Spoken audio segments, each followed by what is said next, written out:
Today we're creating a beautiful black and white to color transition, the kind you see in flashbacks or emotional movie scenes. Let's jump right in.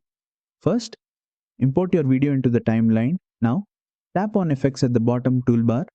From the top, choose Video Effects, then scroll through the categories or simply search for To Color. Tap on the To Color effect and it will be added to your video clip. This effect automatically starts your clip in black and white and gradually fades into full color. No extra steps or keyframes needed. To fine tune the look, tap on the effect again. You can adjust the speed by dragging the slider depending on how fast or slow you want the transition. You can even combine this with background music or voiceover to enhance the emotional impact. And that's it. You've just added a cinematic black and white to color transition in CapCut Mobile using a single effect.